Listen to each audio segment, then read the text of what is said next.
네, 기도하고 시작하겠습니다. 하나님 감사합니다. 우리가 말씀을 통해서 또 성령님과 은사에 대해서 우리가 배웁니다. 하나님 어떤 교단의 교리가 아니라 정말 하나님께서 성령을 통해서 우리 가운데 어떻게 역사하시는지, 하나님께서 우리에게 맡겨주신 그 영적인 은사가 무엇인지 우리가 알게 하시고, 그런 은사를 하나님의 능력으로 말미암아 우리가 정말로 이 땅 가운데서 풀어놓을 수 있는 주의 종들이 될 수 있도록 주님 축복하여 주시옵소서. 하나님, 정말 하나님께서 주신 은사들이 우리 가운데 한 사람 한 사람에게 드러나길 원합니다. 또 이러한 것들을 잘 배워서 주님 잘못된 길로 걸어가거나 잘못 사용함으로 말미암아 영적인 그런 해악을 끼치기를 우리는 원치 않습니다. 하나님, 정말 우리가 영적으로 잘 훈련받게 하시고 또 말씀의 진리와 빛으로 잘 인도함을 받게 하셔서 우리가 그 말씀을 따라 사모하는 모든 그런 주님 은혜대로 주님 우리 가운데 하나님의 살아계심과 역사하심이 그런 은사들을 통하여 온전히 드러나게 하여 주시옵소서. 감사하며 우리 주 예수 그리스도의 이름으로 기도하옵나이다. 아멘. 네, 오늘은 지난 시간에는 우리가 방언의 은사에 대해서 조금 더 자세하게 그렇게 공부했고요. 오늘은 예언의 은사에 대해서 우리가 또 같이 말씀을 나누고, 그 다음에 그 외에 방언과 예언 외에 여러 가지 은사들이 있는데, 그런 은사들을 간단하게 소개하고 또 정리하는 그런 시간을 갖도록 하겠습니다. 먼저 예언입니다. 지난 시간에 제가 잠깐 언급했듯이 예언은 참 굉장히 기독교인들 가운데 또 교회 안에 아주 기본적인 은사고 또 잠재적으로 모든 그리스도인들에게 주어진 은사다 이렇게 이야기했습니다. 그래서 그 이유를 이 말씀들을 통해서 제가 설명했죠.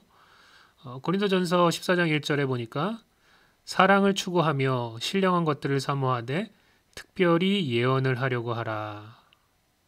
지금 여기 보면 특별히 예언을 하려고 하라. 지금 사도 바울이 그렇게 권면하고 있고요. 5절에 보니까 나는 너희가 다 방언 말하기를 원하나 특별히 예언하기를 원하노라. 만일 방언을 말하는 자가 통역하여 교회의 덕을 세우지 아니하면 예언하는 자만 못하니라. 이렇게 이야기하고 있죠. 그 다음에 고린도전서 14장 39절에 그런즉 내 형제들아 예언하기를 사모하며 방언 말하기를 금하지 말라. 이렇게 이야기하고 있습니다. 지금 여기서 특별히 예언을 하려고 하라를 지금 두 번이나 사도 바울이 강조해서 얘기하고 있고 또 39절에 예언하기를 사모하라 이렇게 이야기하고 있습니다. 왜 사도 바울이 이렇게 강조하고 또 사모하라고 얘기했느냐? 이것은 모든 그리스도인들에게 기본적으로 잠재적으로 주어진 은사이기 때문에 이것을 통해서 그래서 우리에게 영적인 유익을 가져다 주기에 사도 바울이 그렇게 특별히 예언에 대해서 강조하면서 사모할 것을 그렇게 이야기했죠. 그러니까 사도 바울은 방언의 은사도 굉장히 강조했습니다. 그래서 방언을 더 고린도전서 14장에서 이게 잘못되면 안 되기 때문에 중요하게 가르쳤죠. 그러나 또한 예언도 마찬가지로 아주 특별하게 강조하고 또 예언의 은사에 대해서 가르쳤다는 거예요. 그러니까 이 예언이라는 이 은사라는 것, 예언의 은사 이것도 참 중요한데 이 예언의 역할이 뭐냐라고 했을 때 지금 여기 말씀해 보면 힌트가 나와요. 예언은 어떤 역할을 하는가? 교회의 덕을 세운다는 거예요. 이 말씀이 굉장히 중요하죠.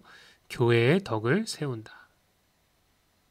우리가 뭐 성도로서 교회의 덕을 세워 나가야 하지만 특별히 예언이라는 은사를 통해서 교회의 덕을 세운다. 예언의 역할이 교회의 덕을 세워야만 하는 역할을 가지고 있다는 거예요. 그러니까 지금까지 예언의 은사가 있다고 주장하는 사람들이 교회의 덕을 세우지를 못했기 때문에 그렇죠? 뭐 예언한답시고 또 뭐 영적인 은사가 있는답시고 막 교회 안에서 나서서 뭐 여러 가지 그런 것들을 했는데 이게 교회의 덕을 세우지를 못했어요. 영적으로 잘못 걸어갔다는 얘기죠. 그러니까 이 교회 안에서 예언이라는 것이 멸시를 당하고 이 쫓겨나는 지경에 이르게 되었다는 거예요. 이게 뭐가 문제였을까요? 도대체 뭐가 문제였기에 이 예언의 은사가 이렇게 무시당하고 멸시당하고 교회 밖으로 쫓겨나게 되었을까요? 우리가 먼저 알아야 될 게 있는데 그게 뭐냐? 구약에서 얘기하는 예언과 신약에서 말하는 예언의 성격이 조금 다르다는 거예요. 다시요. 구약에서 말하는 예언의 그 개념과 신약에서 말하는 예언의 개념이 조금 다릅니다. 이 성격이 다릅니다. 이게 뭐가 다르냐? 제가 지난 시간에도 또 성령으로 우리가 인도함을 받는 삶에 대해서 얘기하면서도 이런 얘기를 언급했었는데, 여러분 구약 시대에는 하나님의 백성의 앞길을 인도하기 위해서 선지자를 주시고 선지자에게 예언의 은사가 역사함으로써 하나님의 백성들이 영적인 빛을 가지게 되었다는 거예요. 그러니까 구약 시대는 쉽게 설명하면 예언이라는 것을 통해서 하나님의 백성들을 하나님의 뜻대로 인도해 나아갔다는 거죠. 그렇죠? 그런데 신약 시대는 하나님께서 하나님의 자녀들의 앞길을 인도하는 그런 주된 방식으로 예언의 은사를 주지 않으셨다는 거예요. 우리 이것에 대해서 배웠죠, 그죠? 신약 시대에는 하나님께서 하나님의 자녀들의 앞길을 인도하시는데 그 앞길을 인도하시는 하나님의 뜻을 알려주시는 주된 방식이 예언의 은사가 아니라는 거예요. 신약 시대에는 그럼 하나님께서 우리를 어떻게 인도하시느냐? 우리 안에 내주하시는 성령님을 통해서 하나님의 자녀들을 인도하신다는 거예요. 하나님의 영으로 인도함을 받는 자들은 곧 하나님의 아들들이라. 이렇게 로마서 8장은 이야기하죠. 그러니까 이 예언의 은사는 주된 역할이 아니에요. 보조적인 역할을 할 뿐이지 이게 만약에 주된 역할을 한다고 착각하게 되면 예언하는 자나 예언받는 자가 다 100% 영적으로 잘못되게 되어 있습니다. 예언하는 자는 사람들의 앞길을 자기가 좌지우지하려고 하는 유혹에 빠지게 되고요.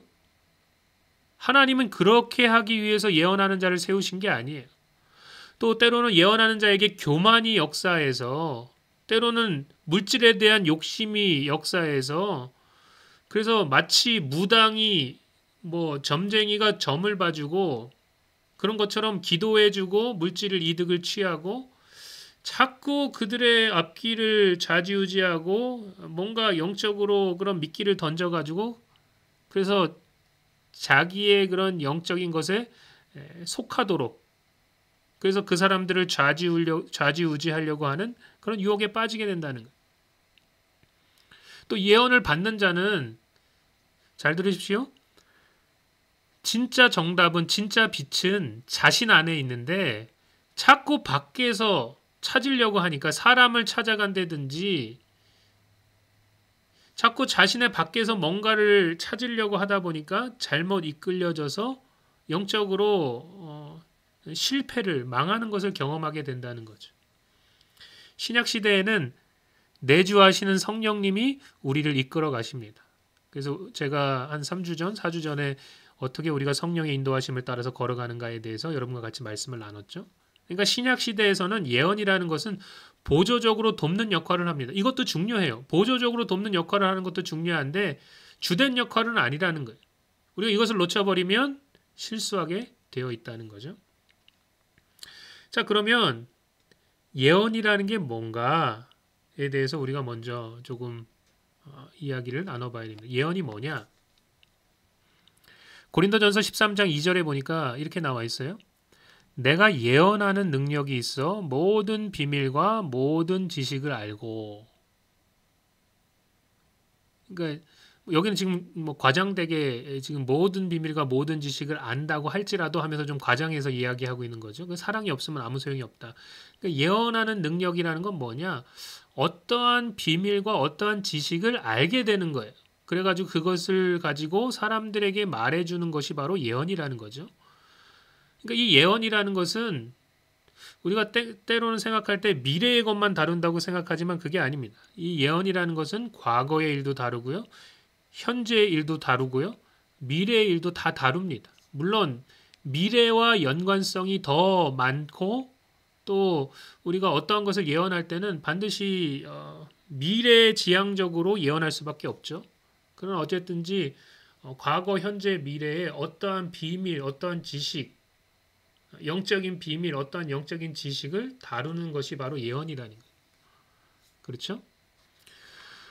자, 그래서 신약 시대에 이 예언의 목적은 너무나도 뚜렷합니다. 근데 이 목적이 헷갈리기 때문에 영적으로 문제가 되죠. 예언의 은사를 가진 사람들이 이 예언의 목적을 제대로 배우지 못했기 때문에 잘못 이끌려가고 교회 안에서 무리를 일으키는 경우가 굉장히 많습니다. 이 신약 시대의 예언의 목적이 뭐냐? 이 뚜렷하게 얘기하고 있어요.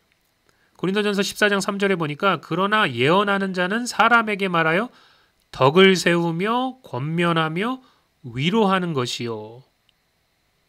방언을 말하는 자는 자기의 덕을 세우고 예언하는 자는 교회의 덕을 세우나니. 이렇게 이야기하고 있죠. 예언이라는 것은 뭐냐? 사람에게 말해서 덕을 세우고 권면하고 위로하는 것이라는 거예요. 우리는 예언하면 생각하기를 뭐 아주 그냥 미래의 일을 막 말하고 하나님의 뜻을 막 말하고 비밀스러운 일들이 막 드러나서 막 책망하고 때로는 저주하고 막 심판을 외치는 것이라고 이렇게 생각한다는 거예요. 뭐 구약 시대에는 그런 경우도 굉장히 많았죠.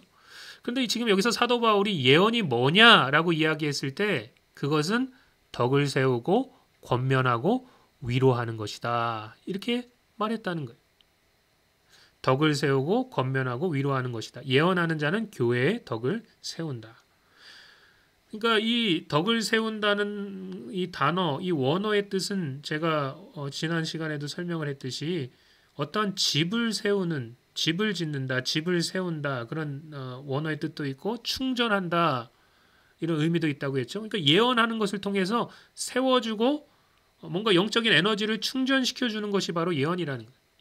물론 우리가 예언하면서 때로는 책망할 때도 있습니다. 책망을 받을 때도 있어요. 그러나 그 목적은 무너뜨리려고 하는 게 아니라 덕을 세우고 권면하고 위로하는 것이 되어야만 한다는 거예요.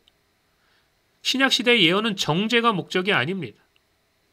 회복과 힘을 가져다 주는 것이 목적이라는 거예요. 신약시대의 예언은 무너뜨리는 것이 아니라 세워주는 것이 목적이라는 거예요. 그러니까 우리가 예언한답시고 영적인 방향, 컨셉을 잘못 잡은 사람들이 굉장히 많습니다. 그래서 무너뜨리고 사람들을 낙심하게 하는 사람들이 많아요.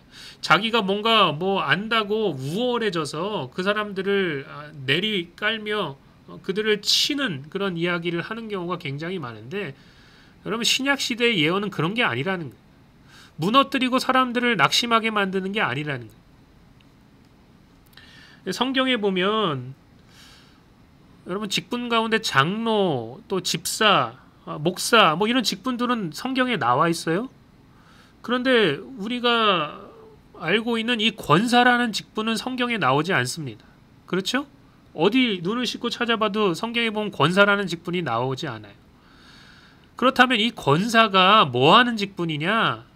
그럼 다른 어떤 게 아니고 권면하고 위로하는 직책이라는 거예요. 권사는 뭐 하는 직책이냐? 권면하고 위로하는 직책입니다. 그런데 이 권면하고 위로하는 것을 인간적으로 하는 게 아니에요. 인간적으로 하는 게 아니라 영적인 통찰력을 가지고 권면하고 위로해서 세워주는 일을 하는 것입니다. 형제님, 자매님, 뭐 집사님, 권사님, 장로님 이런 우리의 이 성도들에게 영적으로 하나님으로부터 뭔가를 받아서 그들을 권면하고 위로하고 세워주는 일을 하는 게 바로 권사의 직분이라는 거죠. 여러분의 교회에 어떤 집사님이 굉장히 큰 어려움을 겪고 있어요. 참 쉽지 않아요. 근데 인간적으로 위로하는 것은 가가지고 아이고 집사님 어떻게 해? 이거 큰일 났네. 이거 뭐 어떻게 해야 돼? 아이고 큰일 났네. 이렇게 하는 게 인간적인 위로죠, 그죠? 근데 오히려 이런 것들은 우리의 그 믿음의 역사를 막는 아주 큰 지름길이죠. 위로해 준다 치면서 상황을 더 이 부정적으로 얘기하는 경우가 참 많죠. 그런데 우리가 어떠한 그런 집사님이 어려운 일을 당하고 정말 참 마음속에 그런 고생과 또 아픔이 있다고, 참 앞길이 참 너무나도 어렵다 이렇게 했을 때 우리 이제 기도할 거 아닙니까? 기도했을 때 하나님께서 어떤 영적인 통찰력을 주시고 말씀을 주시면 그것을 가지고 그 집사님에게 가서 이렇게 이야기하는 거죠. 뭐 어쩌면 좋아, 큰일 났네, 이거 어떻게 해야 되지? 이게 아니라, 집사님 너무 염려하지 마세요. 왜냐하면 하나님께서 책임지시고 집사님의 삶을 바꾸시고 그 상황을 역전시키시고 하나님께서 그 상황 가운데 통치하셔서 하나님께서 영광을 받으실 거래. 그러니까 염려하지 마. 우리가 같이 믿음으로 나아가면 승리할 거야. 라고 하는 게, 이게 바로 권면해주고 위로하고 세워주는 예언이라는 거예요.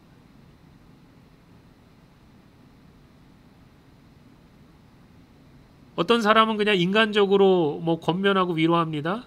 근데 그것은 오히려 부정적인 역할을 하지 영적으로 도움이 안 되는 경우가 참 많아요. 우리는 영적인 통찰력을 가지고 어떤 하나님으로부터 받은 메시지를 가지고 성도들에게, 우리 주변 사람들에게 가서 그들을 권면하고 위로하고 영적인 힘을 북돋아주는 일을 할 필요가 있다는 거예요. 여러분, 한마디 말이 사람을 살리기도 하고 죽이기도 합니다. 육적인 말도 마찬가지인데 영적인 말, 하나님으로부터 받은 말을 가지고 그 사람에게 전할 수 있다면 얼마나 놀라운 일이 우리 가운데 발생하게 될까요? 그러므로 우리는 여러분, 기도의 사람, 계시의 사람, 또 겸손의 사람이 되어야 됩니다. 기도해야 돼요. 하나님으로부터 뭔가 계시를 받을 수 있는 사람이 되어야 됩니다. 그리고 겸손의 사람이 되어야 돼요. 그럴 때 이러한 예언의 은사를 통해서 성도들과 교회의 덕을 세울 수 있게 된다라는 것이죠. 그러니까 이것은 단순히 뭐 권사님들만 하는 그런 직분이 아니라 우리 모든 믿는 자들이 해야 되는 직분이고요. 은사고요. 특별히 우리 권사님들은 더 열심히 이러한 직분, 이런 은사를 사모하고 이런 일들을 감당해야 된다라는 거죠. 아멘. 자, 그 다음에 네 번째, 예언은 완벽하지 않습니다. 사도행전에 보면 사도 바울이 이제 예루살렘으로 올라가야 하는데 그런 와중에서 그 다른 성도들이, 예언의 은사를 가진 자들이 사도 바울에게 예루살렘에 올라가지 말라고 계속해서 예언하는 것을 보게 됩니다. 그러니까 예루살렘으로 올라가는 것은 하나님의 뜻이었는데, 그리고 사도 바울도 그것에 대해서 자기 안에 영적인 증거, 확신을 가지고 있었는데 지금 예언하는 사람들이 완전히 반대로 얘기하고 있는 장면을 보게 됩니다. 그러니까 예언이 이렇게 부정확할 수 있다는 거예요. 완전히 180도로 꺾어서 반대로 얘기할 수도 있다는 거예요. 그러니까 이게 예언의 위험성이죠. 예언은 완벽하지가 않아요. 그러니까 반면에 초대교회에 신뢰할 만한 선지자가 있었습니다. 아가보라 하는 선지자인데, 이 사도행전을 읽어보면 이 아가보의 예언은 그 기록된 대로 봤을 때는 100% 다 들어맞는 것을 볼 수 있습니다. 이 아가보는 절대로 자기 의견을 얘기하지 않았어요. 예언하는데 딱 하나님께서 말씀하시는 것만 딱 예언하지, 그러니까 어떻게 해라 저렇게 해라 이런 이야기를 하지 않았다는 거예요.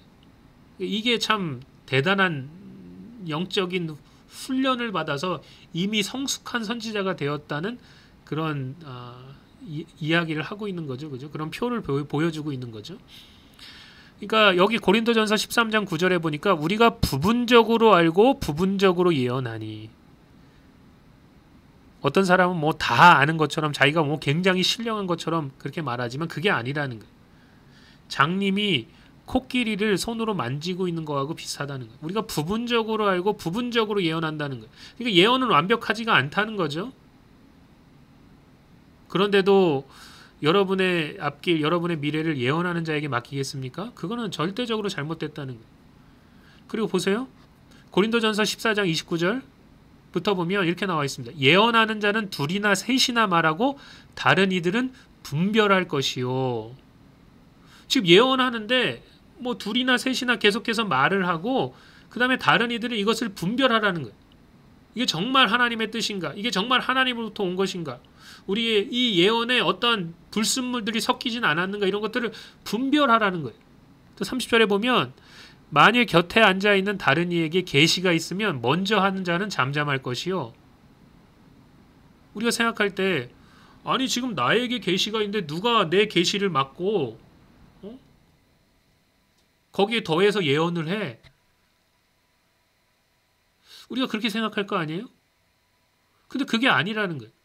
만일 몇 명이 이제 모여가지고 예언을 하다가 처음에 어떤 계시가 어떤 사람에게 임했습니다. 그래서 그 사람이 예언하다가 다른 사람에게 계시가 임하면 그 사람은 멈춰야 된다는 거예요. 자기 예언하는 것을 멈춰야 된다는 거예요. 그 다음에 또 보세요. 31절에 너희는 다 모든 사람으로 배우게 하고 모든 사람으로 권면을 받게 하기 위하여 하나씩 하나씩 예언할 수 있느니라. 그러면서 32절에 뭐라 그러냐면 예언하는 자들의 영은 예언하는 자들에게 제재를 받나니. 이 말은 뭐냐? 지금 내가 예언하는데 누가 나를 제재하고 건방지게 누가 나에게 멈추라 그러고 누가 나에게 이래라 저래라 할 수 있느냐? 이렇게 교만하게 얘기할 수가 없다는 거예요. 나는 멈출 수 없습니다. 성령님께서 이렇게 시키는데 누가 나를 멈춥니까? 성령님이 시키시는 일인데 그게 아니라는 거예요. 내가 하다가도 다른 사람에게 계시가 임하면 내가 그냥 멈추면 된다는 거예요. 내가 멈출 수 있다는 거예요. 33절에 뭐라고 얘기하고 있냐면 하나님은 무질서의 하나님이 아니시요 오직 화평의 하나님이시라. 이렇게 이야기하고 있습니다. 질서를 따져서 또 자기의 그런 뭐 절대적인 권위를 주장해서 이런 건 통하지 않는다는 거예요. 특별히 여러분 우리가 예언을 하면서 자기의 의견을 첨가하고 싶은 유혹을 떨쳐버려야 됩니다. 아까 전에 제가 설명했죠. 아가보가 어떻게 예언을 했는지 잘 봐라. 이 사람은 절대로 자기 의견을 얘기하지 않아요. 하나님께서 말씀하신 것만 딱 얘기하고 말지. 그리고 선택은 사도 바울이 하게 하는 것이지 자기의 의견을 첨가하지 않습니다. 그런데 우리가 예언하다 보면 어떤 일이 발생하냐? 자기의 의견을 말하고 또 그래서 그 사람의 앞길을 좌지우지하려고 하는 그런 생각이 유혹이 우리 가운데 오게 된다는 거예요. 그러니까 하나님께서 주신 것만 가감없이 전할 수 있는 훈련을 하는 것, 그리고 이런 예언을 통해서 내가 다른 사람 위에 군림하고 높아지려고 하는 것, 또 자기의 계시만이 독보적이고 우월하다는 그런 생각, 그런 착각들을 버려야 한다는 거예요. 만약에 내가 질서를 지키고 있지 않다면 이미 그 사람은 영적으로 잘못 이끌려갔다는 거예요. 미혹된 것입니다. 우리가 분명히 알아야 될 것은 예언이라는 것은 완벽하지 않다라는 거예요. 5번째입니다. 예언은 2가지 종류가 있어요. 하나는 믿는 자들을 위한 예언이 있고요. 또 하나는 믿지 않는 자들을 위한 예언이 있습니다. 고린도전서 14장 22절에 보니까 이렇게 나와 있습니다. 쭉 보면 그러므로 방언은 믿는 자들을 위하지 않고 믿지 아니하는 자들을 위하는 표적이나. 여러분 제가 지난 시간에 방언에 대해서 쭉 설명하면서 사도 바울이 고린도전서 14장에서 이거는 개인적인 방언, 이것은 공중적인 방언, 또 이것은 이 땅에 있는 언어지만 우리가 모르는 외국어 혹은 뭐 천상의 언어, 천사의 말 이렇게 뭐 나눠서 자세하게 설명한 게 아니기 때문에 이게 헷갈립니다. 그래서 우리가 그것을 배운 상태에서 이게 뭔지 이게 저게 뭔지를 배운 상태에서 고린도전서 14장을 읽으면 이것은 이걸 얘기하는 거구나 저걸 얘기하는 거구나 아는데 그렇지 않으면 이게 헷갈린다는 거예요. 마찬가지로 예언도 2가지라는 거죠.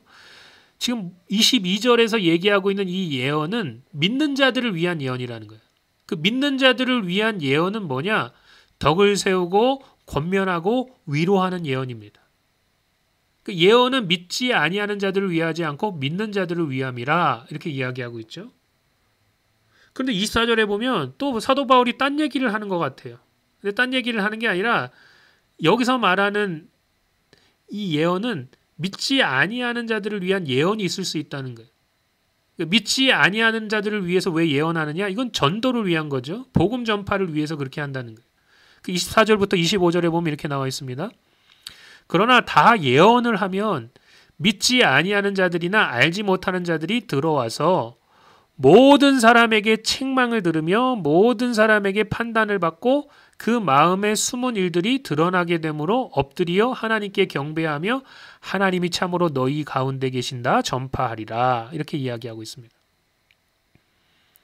그러니까 믿는 자들을 위한 예언은 덕을 세우고 권면하고 위로하는 것이고요. 믿지 아니하는 자들을 위한 예언은 그들을 영적으로 책망하고 판단해서 마음의 숨은 일들을 드러나게 해서 하나님이 살아계시다는 것, 영적인 세계를 그들에게 맛보게 함으로 말미암아 예수 그리스도에게로 복음으로 돌아오게 만들기 위해서 그런 예언들을 한다는 거죠. 그래서 예언은 두 가지 종류라 이렇게 성경은 말하고 있습니다.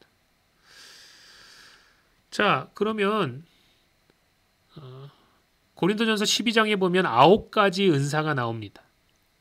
재밌죠, 그죠? 성령의 열매도 9가지고요. 성령의 은사도 9가지예요. 그러니까 이 고린도전서 12장 7절부터 11절까지 나오는 이 은사들은 다른 게 아니고 예수님의 사역들 가운데 나타났던 은사들이에요. 그래서 예수님이 승천하신 다음에 성령을 우리 가운데 부어주시면서 우리 가운데 성령이 능력으로 임했잖아요. 그래서 우리 가운데 은사들이 나타나기 시작하는데 왜 우리에게 이런 은사들이 나타나고 성령을 부어주셨냐? 믿는 자들이 예수님이 하셨던 그 일을 하고 더 큰 일도 하게 하기 위해서 이러한 직분들과 은사들을 허락해 주셨다는 거죠. 특별히 은사들에 대해서 사도 바울이 9가지 은사로 설명하고 있습니다. 우리가 이것에 대해서 한 가지씩 간단하지만 그러나 이것이 정확하게 뭔지에 대해서 말씀을 오늘 나눠야 합니다. 여기 보면 이렇게 나와 있습니다. 각 사람에게 성령을 나타내심은 유익하게 하려 하심이라. 어떤 사람에게는 성령으로 말미암아 지혜의 말씀을, 어떤 사람에게는 같은 성령을 따라 지식의 말씀을, 다른 사람에게는 같은 성령으로 믿음을, 어떤 사람에게는 한 성령으로 병 고치는 은사를, 어떤 사람에게는 능력 행함을, 어떤 사람에게는 예언함을, 어떤 사람에게는 영들 분별함을, 다른 사람에게는 각종 방언 말함을, 어떤 사람에게는 방언들 통역함을 주시나니 이 모든 일은 같은 한 성령이 행하사 그의 뜻대로 각 사람에게 나누어 주시는 것이니라. 이렇게 이야기하고 있습니다. 우리가 지난 시간에 방언에 대해서 각종 방언에 대해서 우리가 같이 나눴고요. 이거 오늘 나눌 필요 없죠. 그 다음에 그것을 통역하는 은사에 대해서 지난 시간에 또 나눴었습니다. 또 우리 좀 전에 우리가 예언에 대해서 같이 나눴으니까 그 3가지는 빼고 나머지 6가지를 좀 우리 오늘 같이 나눌 수 있도록 그렇게 하겠습니다. 먼저는 지혜의 말씀입니다. 지혜의 말씀. 예수님의 사역 가운데 지혜의 말씀의 이 은사가 어떻게 드러났느냐? 마태복음 22장 17절부터 보면 이렇게 나와 있습니다. 지금 예수님의 대적들, 유대 종교 지도자들이 예수님의 말을 책잡기 위해서 굉장히 노력했죠. 그러면서 와가지고 이렇게 묻습니다. 그러면 당신 생각에는 어떠한지 우리에게 이르소서. 가이사에게 세금을 바치는 것이 옳으니까 옳지 아니하나이까. 이르시되 가이사의 것은 가이사에게 이르시되 가이사의 것이니이다. 지금 제가 중간에 잠깐 뺐기 때문에 그래서 스킵하고 넘어간 것입니다. 이에 이르시되 그런즉 가이사의 것은 가이사에게 하나님의 것은 하나님께 바치라 하시니 이렇게 나와 있습니다. 그러니까 이 사람들은 지금 예수님의 말을 책잡아서 가이사에게 세를 바치는 것이 옳으니까 그럼 옳다 그러면 유대인들의 적이 되는 거죠. 뭐 친일파처럼 앞잡이가 되는 거죠. 바치면 안 된다라고 하면은 지금 로마와 아주 심각한 그런 문제가 발생하게 되죠. 그러니까 예수님이 이런 것들 가운데 어떻게 대답하시는가? 이게 참 세상과 사람들이 감당 못할 그런 지혜와 구변을 갖게 되는 그런 은사죠, 그죠? 뭐 이런 것들이 예수님의 그 공생의 사역 가운데 아주 비일비재하게 있었습니다. 요한복음 8장 4절도 보면 이런 말씀이 나오죠. 뭐라고 나오느냐? 예수께 말하되 선생이여 이 여자가 간음하다가 현장에서 잡혔나이다. 모세는 율법에 이러한 여자를 돌로 치라 명하였거니와 선생은 어떻게 말하겠나이까?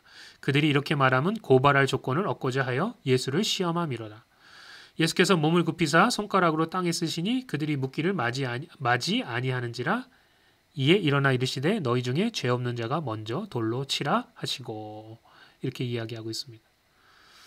그러니까 지금 예수님을 곤란하게 하기 위해서, 골탕 먹이기 위해서, 아주 책 잡기 위해서 가늠하는 여자를 현장에서 잡아다가 데려왔죠. 원래는 가늠한 여자는 현장에서 그냥 돌로 쳐서 죽여야 되는 겁니다. 그게 모세의 율법이죠. 근데 예수님이 뭐라고 얘기하는지 책 잡기 위해서 데리고 왔습니다. 예수님 뭐라고 말씀하셔요? 너희 중에 죄 없는 자가 먼저 돌로 치라. 그러니까 이 세상과 사람들이 감당하지 못하는 그 지혜와 구변의 은사를 갖게 되는 것, 이것이 바로 지혜의 말씀의 은사라는 거죠.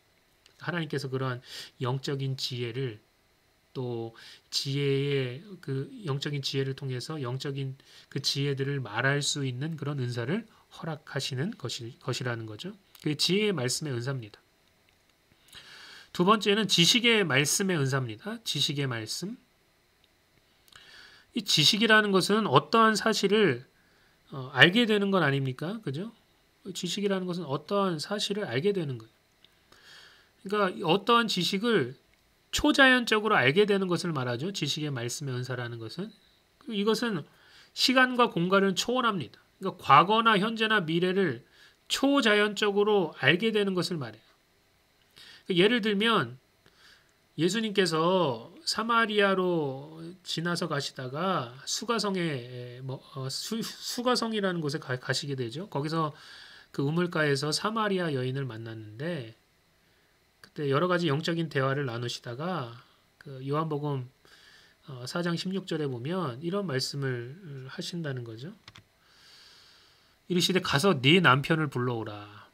여자가 대답하되 이르되 나는 남편이 없나이다. 예수께서 이르시되 내가 남편이 없다 하는 말이 옳도다.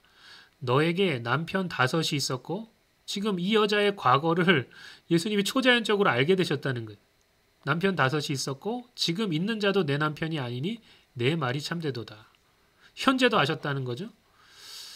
여자가 이르되 주여 내가 보니 선지자로소이다, 이렇게 대답했다는 거예요. 그러니까 어떠한 과거나 현재나 미래의 어떤 그런 사실들을 아주 초자연적으로 지식을 얻게 되는 것, 이게 바로 지식의 말씀의 은사라는 거죠. 마태복음 17장 27절도 비슷한 그런 이야기들이 나옵니다.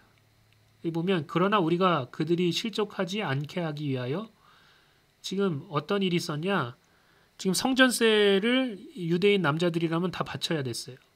반세겔을 바쳐야 됐습니다.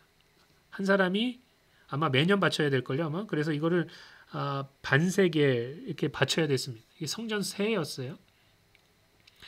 근데 어떤 사람이 성전세 거는 사람이 와가지고 네 선생은 성전세를 안 내냐라고 했을 때 예수님이 뭐 이런저런 얘기를 하시죠. 아들이 세를 내는 게 맞느냐 틀리느냐.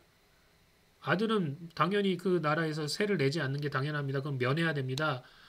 라고 했을 때, 그러나 우리가 그 성전세 내는 사람을 실족하지 않게 하기 위해서 네가 어떻게 해야 되냐, 바다에 가서 갈릴리 호수죠, 낚시를 던져 먼저 오르는 고기를 가져 입을 열면 돈 1세겔을 얻을 것이니 가져다가 나와 너를 위하여 주라, 이렇게 말씀하셨다는 거예요.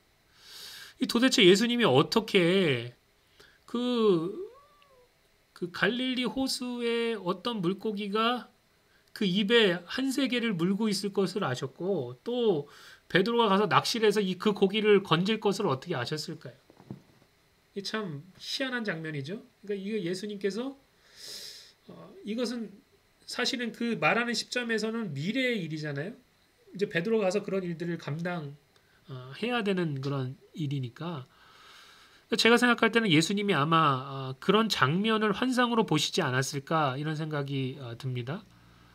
또 이것은 단순히 지식의 말씀의 은사만 역사한 게 아니고, 제가 생각했을 때는 영분별의 은사가 역사한 것이라고 이렇게 볼 수 있어요. 이건 좀 나중에 조금 설명을 해드릴게요. 그러니까 뭐 예수님이 그냥 어떻게 영적으로 그것을 그냥 순간적으로 알게 되셨을 수도 있지만, 또 환상을 보셨을 수도 있고, 어떻게 아셨을지는 잘 모르지만 하여간 지식의 말씀의 은사가 역사했다는 것은 우리가 알 수 있죠. 또 예를 들면 갑자기 이제 예루살렘에 입성이 가까워 왔을 때 제자들에게 이렇게 말씀하시죠. 건너편 마을로 가서 거기 가면 나귀 새끼 한 마리가 묶여져 있을 것이다. 그것을 풀어가지고 끌고 와라. 근데 어떤 사람이 왜 푸느냐 물어본다면 주가 쓰시겠다 하라 말씀하면 보내줄 것이다. 그럼 이것도 이 어떠한 그런 사실 정보 미래의 것이잖아요. 지금 예수님이 말씀하셨을 때는 그러니까 미래 일에 대해서 초자연적으로 아셨다는 거예요. 나귀 새끼 한 마리가 건너편 마을에 어디에 묶여 있을 것이고 그리고 그 주인이 있는데 제자들이 가서 그걸 풀 때 물어본다는 거예요. 왜 이걸 왜 푸느냐라고 했을 때 주가 쓰시겠다 하면 보낼 것이다라는 것을 아셨다는 거죠. 이게 지식의 말씀의 은사라는 거예요. 그러니까 과거나 현재나 미래의 어떠한 정보를 어떤 지식을 초자연적으로 알게 되는 것 이것이 바로 지식의 말씀의 은사라는 거죠. 그 다음에 요한복음 2장 24절 25절에 보면 이런 말씀이 나옵니다. 예수는 그의 몸을 그들에게 의탁하지 아니하셨으니 이는 친히 모든 사람을 아심이요 알았다는 거예요. 또 사람에 대하여 누구의 증언도 받으실 필요가 없었으니 이는 그가 친히 사람의 속에 있는 것들을 아셨습니다. 이렇게 이야기하고 있습니다. 우리는 뭐 이것을 때로는 뭐 투시의 은사다 뭐 이렇게 얘기해서 뭐 투시의 은사를 가졌다 그런 차원으로 자꾸 접근하는데 그거는 아니고요. 어떠한 그런 초자연적인 정보를 뭐 과거나 현재나 미래나 상관없이 또 영적인 세계의 것들을 그런 것들을 초자연적으로 어떤 지식을 얻게 되는 것, 알게 되는 것, 정보를 갖게 되는 것 이게 바로 지식의 말씀의 은사입니다. 그러니까 이 지식의 말씀의 은사는 또 다른 은사들과 이렇게 연결이 돼 있어요. 그래서 이제 그런 것들을 이렇게 이제 파악해 보면 은사들이 어떤 경우에는 한 가지만 역사하지만 한 가지만 역사하는 게 아니라 다른 은사들과 같이 접목돼서 역사한다는 것을 우리가 이제 또 알 수 있습니다. 자, 다음은 믿음입니다. 믿음. 마가복음 11장 20절에 보면 이런 말씀이 나와요. 그들이 아침에 지나갈 때 무화과 나무가 뿌리채 마른 것을 보고 예수님이 지금 무화과 나무를 저주하셨죠.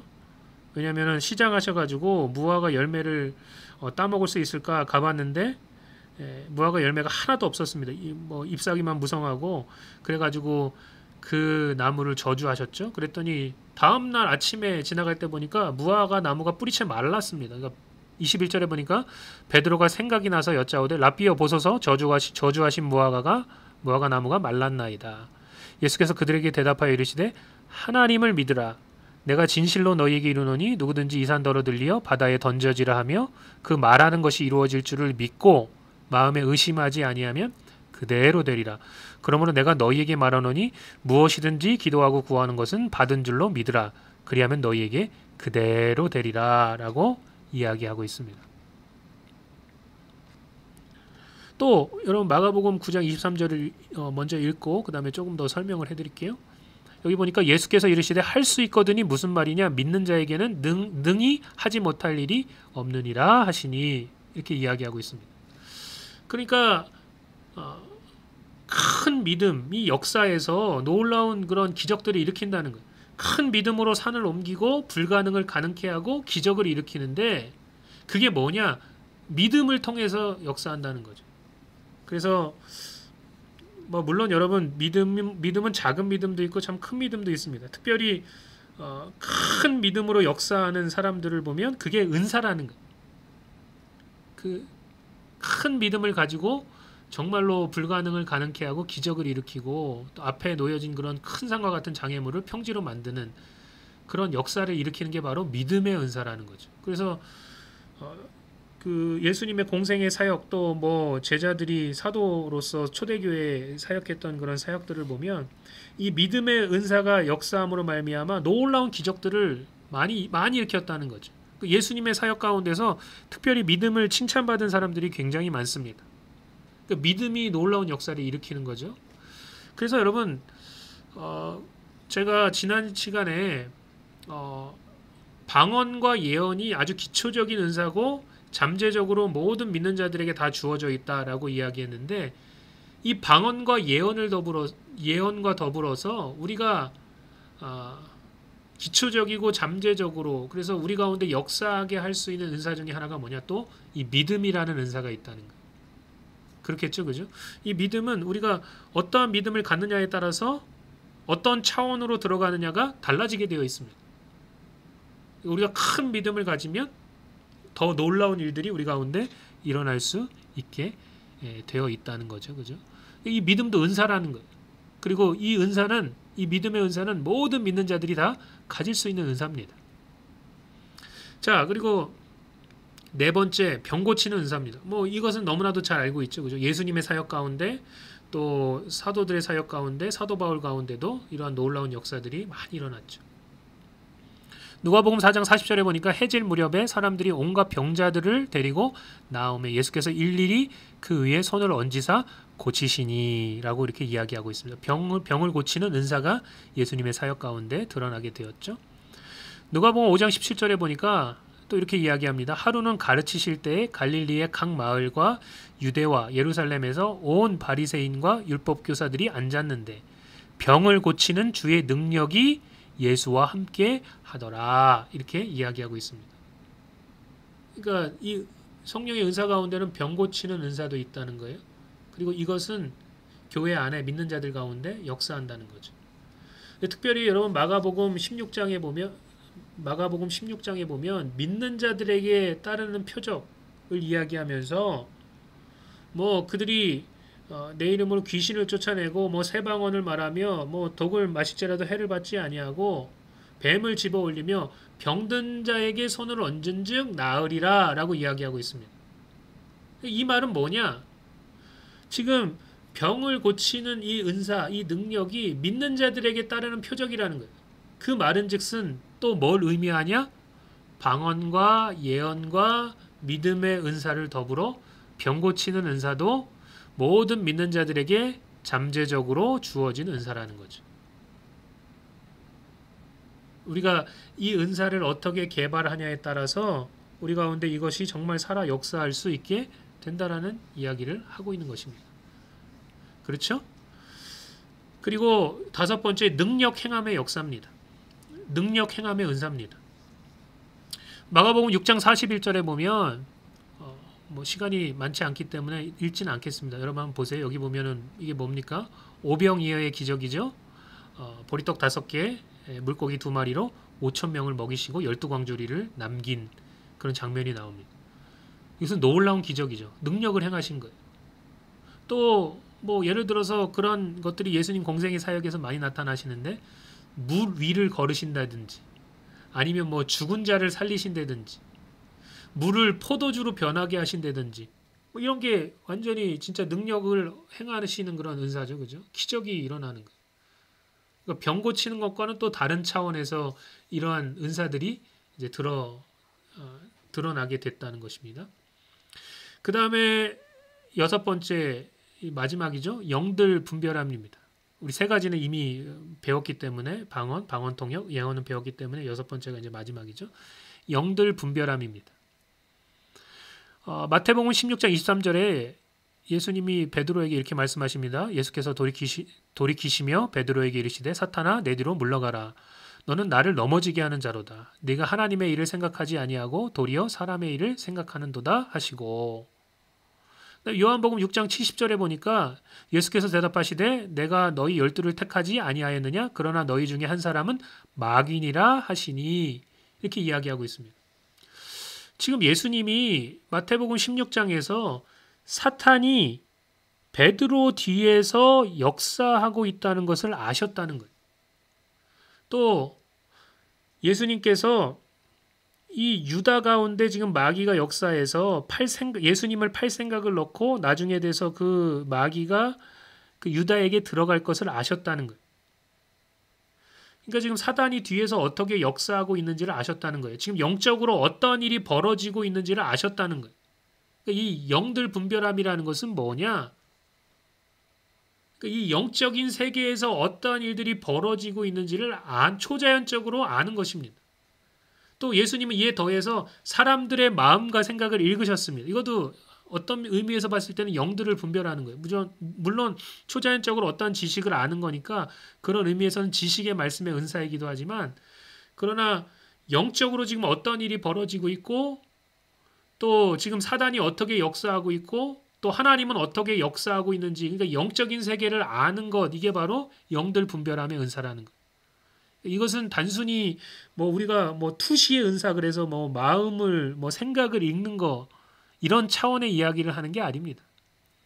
그런 은사는 따로 뭐 있는 게 아니죠, 그죠? 그러니까 뭐 지식의 말씀의 은사나 아니면 영들 분별함의 은사를 통해서 그런 것들이 드러날 수는 있지만, 뭐 특별하게 사람의 마음을 읽고 뭐 생각을 읽는 그런 은사가 따로 있는 건 아닙니다.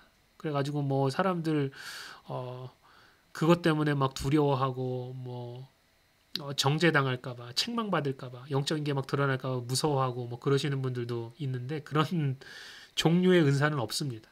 물론 사람의 마음이 드러날 때도 있고 읽을 수 있을 때도 있지만, 그러나 그것만을 위해서 그렇게 역사하는 은사는 없다라는 거.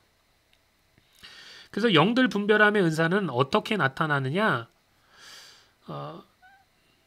이 영들 분별함의 은사는요, 영적인 어떤 음성을 듣는다든지, 영적인 어떤 것을 본다든지, 여러분 환상에는 두 가지 종류가 있습니다. 내가 깨어 있을 때 어떤 것을 뭐 동영상처럼 보든지 아니면 사진으로 보든지 하는 그런 환상이 있고요. 또 하나는 내가 깨어 있지 않았을 때, 잠을 잤을 때 어떤 것을 꿈꾸는 것을 통해서 환상을 보는 그런 경우가 있죠. 그러니까 이 환상은 두 가지예요. 깨어 있을 때 보는 거, 깨어 있지 않을 때 꿈꾸면서 보는 것. 뭐 그런 것들을 통해서 영적인 세계가 지금 어떻게 움직이고 있다는 것을 알 수 있을 수 있죠. 그죠? 또 어떤 것들은 그냥 영적으로 그냥 느껴지는 것들도 있어요. 그러니까 우리가 영감이라는 게 있잖아요. 그죠? 우리가 육감이라는 게 역사하는 반면에 또한 영감이라는 게 역사하죠. 그래서 때로는 주님의 음성을 들을 때도 있고, 어떤 때는 뭐 사단의 음성을 들을 때도 있습니다. 뭐 예수님은 사단 그 귀신들과 얘기하기도 하셨으니까, 또 어떤 것을 환상을 통해서 보기도 하고요, 꿈을 꾸기도 하고요. 어떤 것은 그냥 영감으로 그냥 영적으로 그냥 어떤 순간적으로 알게 되는 것들도 있습니다. 영적으로 느껴지는 거죠. 이런 것들을 통해서 영적으로 지금 어떠한 일이 벌어지고 있는지를 분별하는 것입니다. 이게 이제 영들 분별함의 은사라는 거죠. 이런 은사들이 예수님의 사역 가운데 있었고, 또한 예수님께서 이런 은사들을 믿는 자들에게 교회에 부어주셔서 이런 것을 가지고 능력 있게 사역하게 하셨다는 것. 자, 그러면 은사를 이제 9가지 은사가 있는데 한번 정리해보고 마치도록 하겠습니다. 은사를 어떻게 분류하고 정리할 것인가. 이제 말을 하는 것은 3가지입니다. 예언. 예언이라는 것은 사람에게 말해서 사람들의 성도들의 덕을 세우고 권면하고 위로하는 거죠. 또한 방언하는 것도 말하는 것으로 역사하는 거죠. 또 방언들 통역하는 것도 마찬가지로 말하는 것으로 역사합니다. 우리가 또 좀 잘 알아야 될 것은 뭐냐?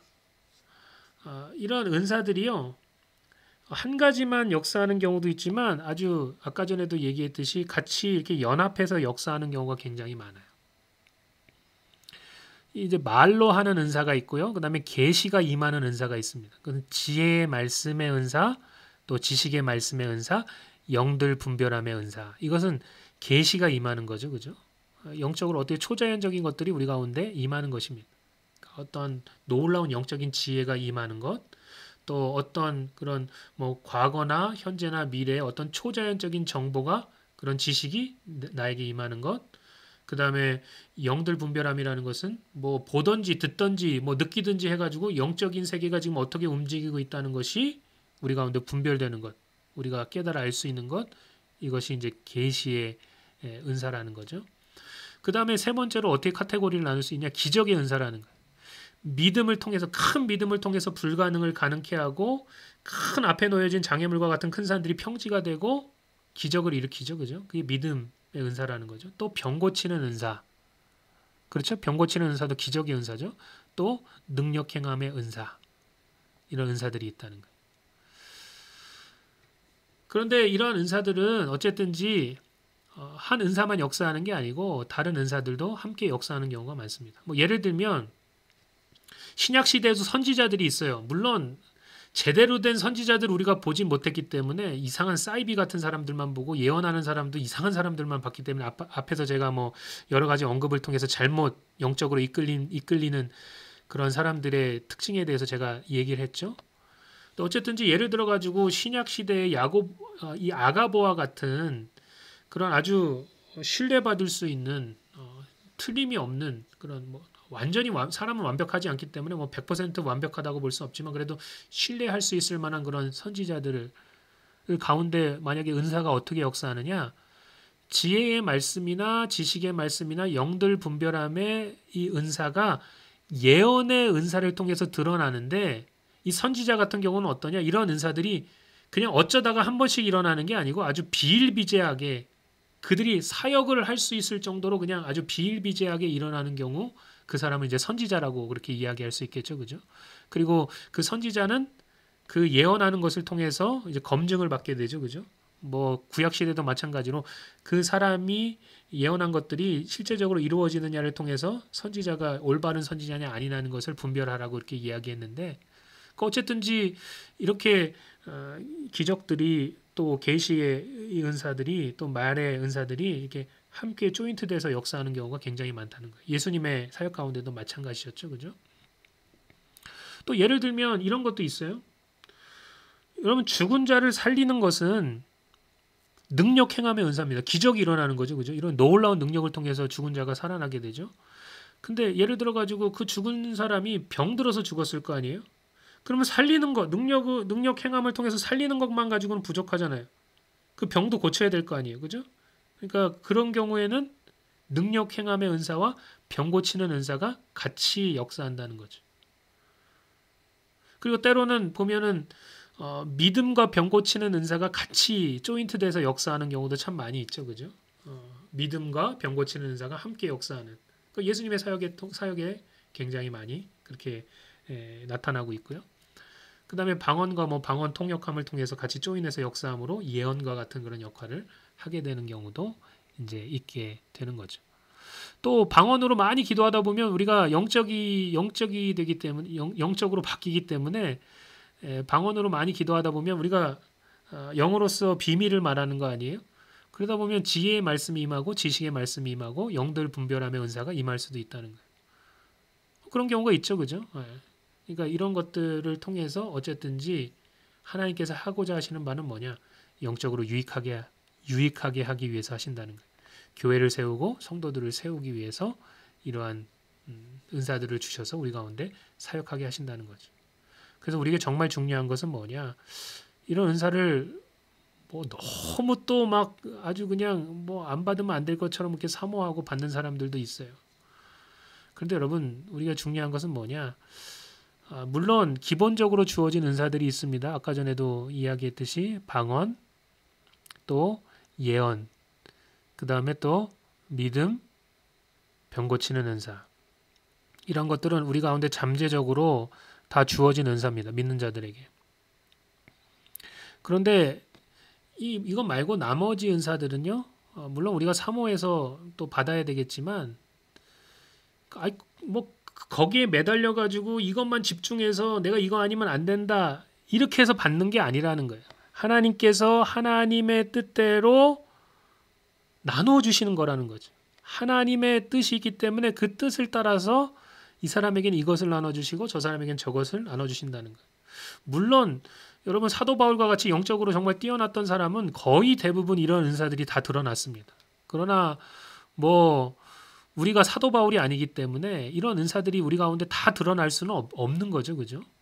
정말 이게 다 드러나면 정말 세계적으로 쓰임받는 그런 일꾼이 될 수 있습니다. 근데 그건 아니라는 거죠. 부르심이 다 다르기 때문에 어떤 사람은 그냥 방언만 하는 사람이 있고 어떤 사람은 예언하는 사람이 있고 어떤 사람은 정말 큰 믿음을 가지고 하나님의 기적을 끌어내리는 사람도 있고 어떤 사람은 병 고치는 은사가 있는 사람도 있고 여러 가지 이런 은사를 가지고 사역한다는 거예요. 근데 중요한 것은 뭐냐? 여러분 우리가 절대로 놓쳐서는 안 되는 건 절대로 놓쳐서는 안 되는 건 먼저 은사를 추구할 게 아니고 성령의 열매를 먼저 추구해야 되고요. 그렇죠? 사랑을 추구하며 그리고 나서 신령한 것들을 사모하되 특별히 예언을 하려고 하라. 예언을 하든지 이런 은사들이 나타나는 목적은 뭐예요? 교회를 세우기 위함입니다. 덕을 세우기 위함입니다. 성도들을 위로하고 영적인 힘을 북돋아 주기 위함입니다. 육적인 위로가 아니라 그랬죠. 영적인 위로라 그랬습니다. 영적으로 하나님으로부터 받아서 그에게 위로하고 권면하고 영적인 에너지를 주는 말을 하는 것입니다. 이것이 사람을 살리고요. 정말 낙심한 자들을 일으키고요. 정말 지옥으로 가는 자들을 천국으로 그 길을 바꾸어 그 길을 변화시킬 수 있는 그런 놀라운 축복을 우리 가운데 얻게 된다는 거죠. 그래서 여러분 우리가 이런 것들을 위해서 정말 잘 훈련받아야 될 필요가 있습니다. 정말 영적인 것을 사모하는 자이라면 우리가 겸손하게 잘 훈련받을 필요가 있습니다. 나에게 정말 날카로운 칼이 주어졌다고 생각해 보세요. 지난 시간에도 이야기했지만 어떻게 해야 되겠습니까? 이 칼을 다루는 방법을 우리가 잘 훈련해야 됩니다. 왜 그러느냐? 이것을 잘 다루지 못하면 나도 상처를 입고요. 다른 사람도 죽이는, 나도 죽이고 다른 사람도 죽이는 그런, 정말 하나님은 우리를 세우고 사람들을 살리기 위해서 불러주셨는데 우리가 사람들을 죽이는 역할을 하면 안 되지 않겠습니까? 그래서 여러분 우리가 이런 것들을 위해서 뭐 구더기 무서워서 장못 담그는 것처럼 아예 제껴버리고 은사들은 필요 없어. 이런 것들은 다 이미 끝났어. 그쳤어. 성경은 그렇게 얘기하고 있지 않으니까요. 뭐 아무리 뭐 기존 교단에서 뭐 은사가 중지됐다. 아무리 얘기해봤자 소용이 없는 거예요. 왜요? 우리는 하나님의 말씀대로 믿고 하나님의 말씀대로 따라 걸어가는 사람들이니까. 그래서 정말 여러분 제가 가르쳤던 이런 모든 것들이 물론 100% 완벽하게 맞지는 않습니다. 그러나 여러분 그 안에 정말 하나님의 메시지가 있고 영적으로 걸어가야 될 방향이 있습니다. 그렇기 때문에 여러분 정말 이런 메시지가 여러분에게 도전이 된다면 여러분 사모하세요. 그리고 잘 훈련받으세요. 그래서 이런 것들을 통해서 여러분이 하나님과 함께 성령님과 함께 사역함으로 말미암아 하나님의 뜻을 이 땅 가운데 능력으로 정말 하나님께서 덧입혀 주시는 그 능력으로 이루어 나아가게 되기를 예수님의 이름으로 축복합니다. 아멘. 네, 오늘은 여기까지 하고요. 다음 주 수요일 날 또 말씀으로 또 같이 훈련받도록 그렇게 하겠습니다. 감사합니다.